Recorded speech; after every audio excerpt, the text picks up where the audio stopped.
there, friends. It's Ashley here from The Loopy Lamb and theloopylamb.com, and today we're taking a look at the book Cute Crocheted Woodland Creatures by Emma Varnam.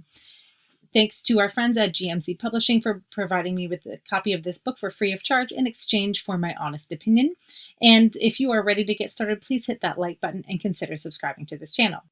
So Cute Crocheted Woodland Creatures by Emma Varnam is a GMC publication that includes the patterns for 10 Amigurumi animals. There is a pattern for a fox, a hedgehog, mouse, squirrel, bear, owl, just to name a few.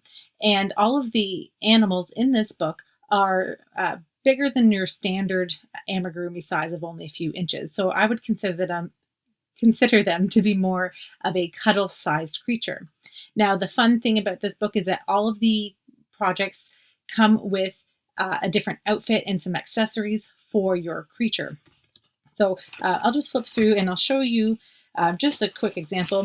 So here we have Danny the deer, and he has a shirt and shorts combo with a little rainbow scarf, which is super cute. And because all the toys are about the same size, the outfits can be swapped and mixed and matched with the other toys. Now, in the back of the book, there is a resource section, which is helpful and clear, that includes your standard stitches and as well as a conversion chart, because the book is written in the UK terminology. So you can convert from the UK to the US terminology using that conversion chart in the back if you're not already familiar with those conversions. I found the patterns to be clear and very straightforward and easy to understand. I just had one hang up with the book, and that was the fact that they gave a size or an expected finished size for each toy, but they don't give any gauge information. And that for me is always a hang up, especially as a designer, because I always want to ensure that my makers are as supported as possible. And even though a lot of toy makers don't necessarily want to match gauge, and that's why they do toys, it doesn't mean that you shouldn't include it. Because if I don't give that gauge information, I can't guarantee you that the toy will turn out to be the same size as you expect it to be, or the size given in the book, because I haven't given you a gauge to match. That's not a make or break it for some makers. That is just my own personal hang up, because they have included clothes for each toy. And because there are clothes, just like if I were to crochet a sweater for myself, I need to have the gauge information to make sure that those clothes will fit. There is a little bit of leeway with that for toys, and I wish it had been included in the book, was that they didn't include a blurb about maintaining a consistent tension or gauge throughout your project.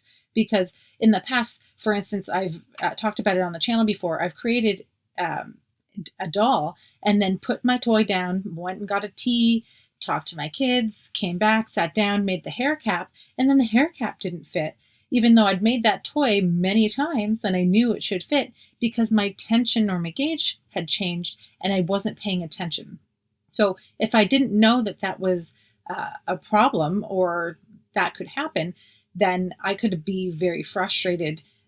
Regardless, I was frustrated because I had to pull all that work out, but I knew that that was on me because I didn't double check before I got started. So that is my one thing about the book, is that I wish that they had included that kind of support for makers, because they do include the garments include other stitches beyond just the single crochet.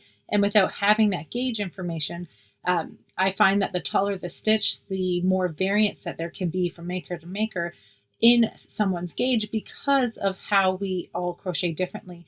And we've got yankers and riders, and the taller the stitch, the more tendency some people have to yank their yarn to make the stitches taller. So just as a support for makers, I would have really liked to see that included, and just saying, hey, here's the gauge, or if you're not going to match gauge, these are the tips that we can give you in order to ensure that you have the most success with your project possible. Other than that, the book was well done, great photography, really cute toys, and my kids already are bugging me to make a couple of them from the book. So just again, with the gauge information, just keep that in mind. And otherwise, I really enjoyed the book. So if you have any comments or questions, please leave them in the comment section below. I would love to hear from you. And if you enjoyed this video, please hit that like button and consider subscribing to my channel. If you enjoy free crochet patterns, please check out my blog, theloopylamb.com. Thanks so much for watching, friends. Happy hooking, and I'll see you next time.